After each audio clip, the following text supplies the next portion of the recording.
আয়তক্ষেত্র। আমরা অলরেডি আয়তক্ষেত্র সম্পর্কে অনেক কিছু জেনে গেছি। আমরা জানি যে আয়তক্ষেত্র এক ধরনের সামান্তরিক, অর্থাৎ স্বাভাবিকভাবে আয়তক্ষেত্রের বিপরীত বাহুগুলো সমান ও সমান্তরাল হবে, কিন্তু আয়তের প্রত্যেকটা কোণ 90 ডিগ্রি হবেই হবে। এখন এই আয়তের ধরো দুইটা সন্নিহিত বাহু দেয়া আছে।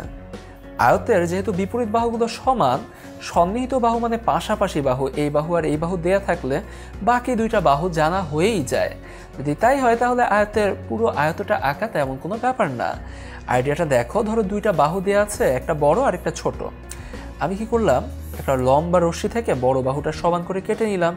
যেহেতু প্রত্যেকটা কোণ 90 ডিগ্রি হবেই, আমি এখানে একটা 90 ডিগ্রি কোণ এঁকে ফেললাম। সেখান থেকে এই ছোট বাহুর দৈর্ঘ্যটা কেটে নিলাম। এবার স্বাভাবিকভাবেই এই ছোট বাহুর দৈর্ঘ্য সমান এখানে ব্যাসার্ধ আঁকবো, আবার বড় বাহুর সমান করে এখান দিয়ে কেটে নিব। ফলে এই বাহু আর এই বাহু সমান থাকবে। আমি দুইটা বিন্দু পেয়ে যাব এবং যুক্ত করে দিলেই আমার আয়তক্ষেত্রটা হয়ে যাবে। আইডিয়াটা বললাম, এখন আসো আমরা হাতে কলমে দেখে ফেলি। আমরা এই যে এটাকে ধরো বাহুর দৈর্ঘ্য বললাম এ, এটার বাহুর দৈর্ঘ্য বি। আমরা একটা লম্বা রশ্মি নিব, রশ্মিটা ধরো বি রশ্মি।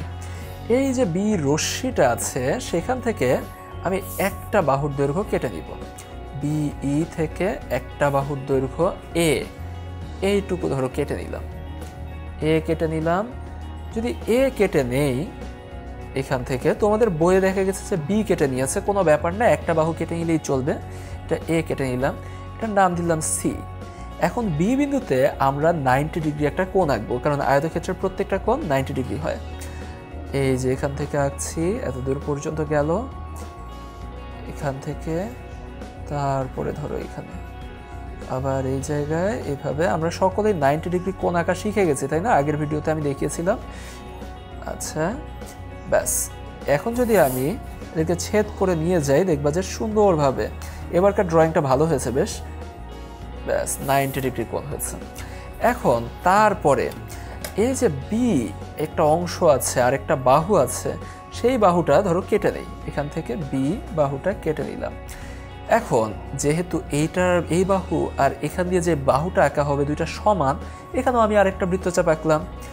তারপরে বিসি আর ওই পাশের বাহুটা যেহেতু সমান হবে, আমি এ বিন্দু থেকে এখন এখানে একটা বৃত্তচাপ আঁকলাম।